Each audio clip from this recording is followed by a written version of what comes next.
30, the hopeful elect tabernacle of David, the Akwat that are listening and learning, being a pillar of rest, the 144,000 and one-third, the hopeful elect of Israel. I'm the brother Yahshua. I'm back with the WW3 Daily Update. Shalom and salutations to you as well. Well, 3 and 2, one of my favorite precepts here. I will also gather all nations and bring them down into the valley of Jehoshaphat, or Yehoshaphat, God's judgment, and will plead with them there for my people and for my heritage Israel, whom they have scattered among the nations and parted my land. So,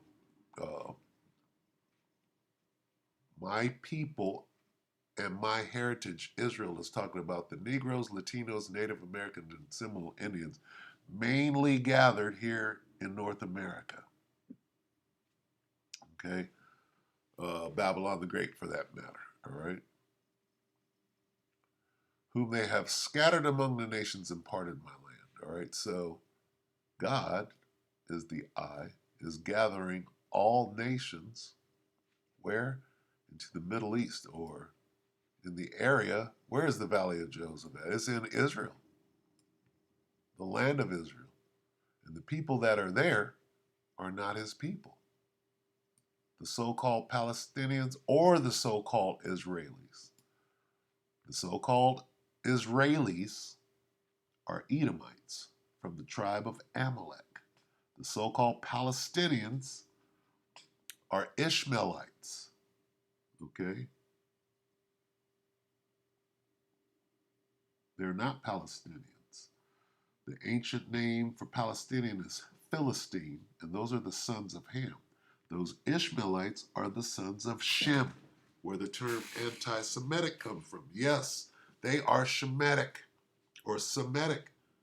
So they're over there fighting about who's Semitic. Yes, those Edomites over there are Semitic, and those Ishmaelites are Semitic. But neither one of them belong in the land, right? Anyway, and that's what's being said right here. And parted my land. Who did that? Who's over there right now? You ain't supposed to be over there. Here comes judgment for what you did. Do I have to go into it? All right. I get one word right here. Okay. Slaves.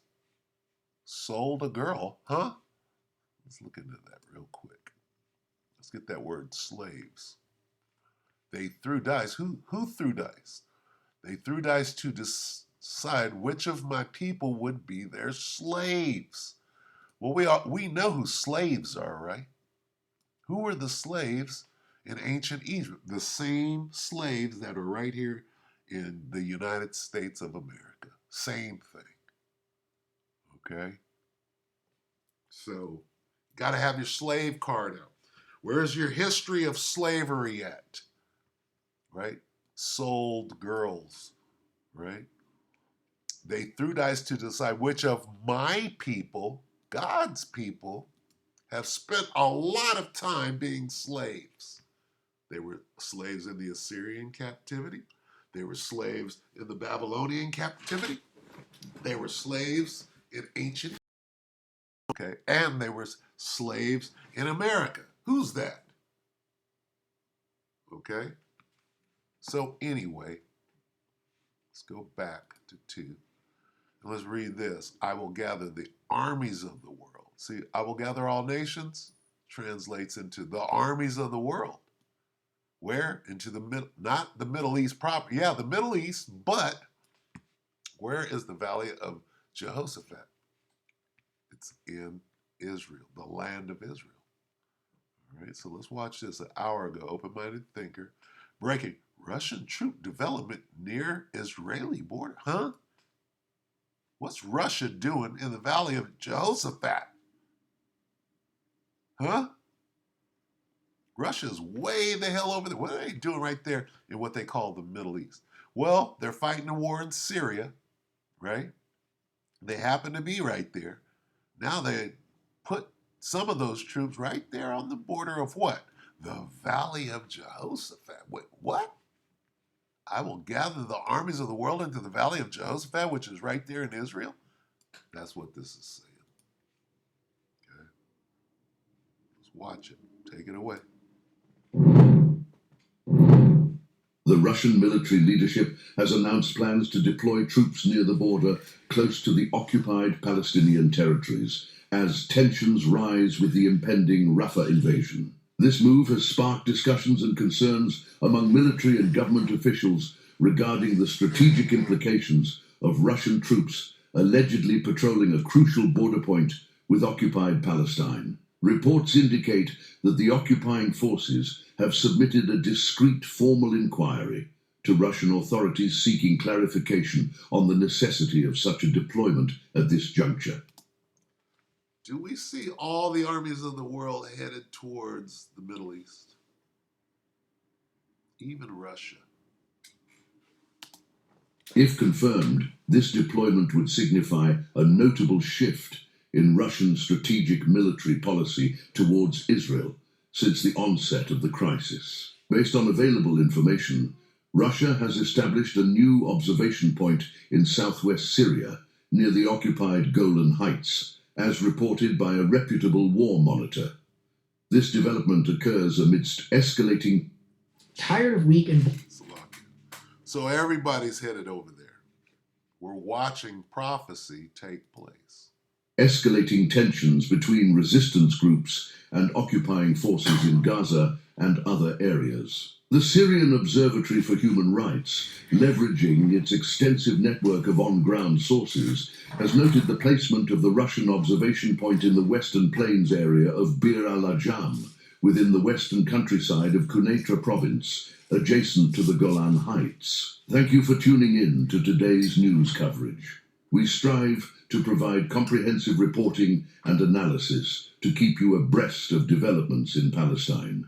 Leave a like and kindly consider sharing and subscribing to our channel for timely updates on the ongoing crisis in Gaza. The report indicates that Russia has established 10 observation posts along the demarcation line between Syria and the Golan Heights since the beginning of the year, marking a significant development as the Gaza crisis enters a critical phase. Thus far, Russia has maintained a diplomatic stance in its support for the resistance, endorsing every Security Council resolution calling for a permanent ceasefire. While Russia has hosted some political representatives of the Palestinian ruling party at certain points during the crisis, it has refrained from explicitly endorsing or arming the resistance against occupying forces. Despite possessing the means to halt the illegal bombing campaigns conducted by occupying forces in Syria, Russia has not intervened to cease these attacks. Indeed,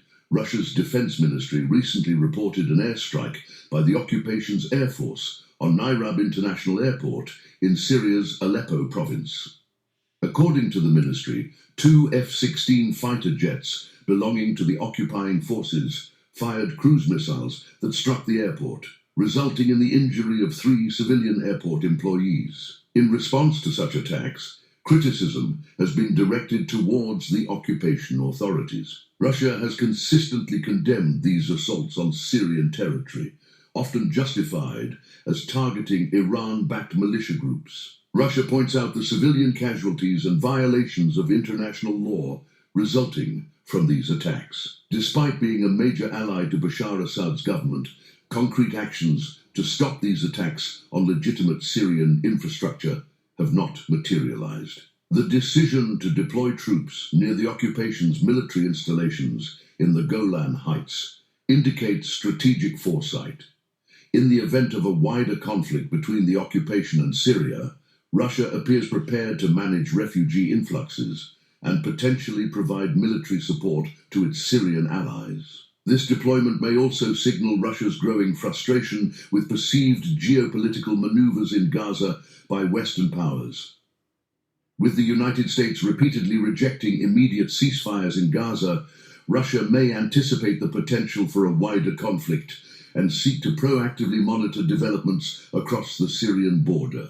To show a readiness to confront the worst, recent aerial attacks carried out by Russian warplanes targeted areas in the Syrian desert believed to harbor ISIS cells. The strikes hit locations in al-Boshra, al-Rasafa, and Palmyra, aiming to disrupt the activities of the extremist group. According to reports from the Syrian Observatory for Human Rights, SOHR, The death toll from military engagements in the Syrian desert since the start of 2024 has reached 127. The casualties include 17 ISIS members, neutralized by government forces and affiliated militias during operations aimed at combating terrorism, 100 government forces and militiamen, among them 13 Syrian militiamen supported by Iran, who lost their lives in various clashes with ISIS militants. These confrontations, which involved ambushes, armed assaults, and explosive incidents, occurred across the western Euphrates region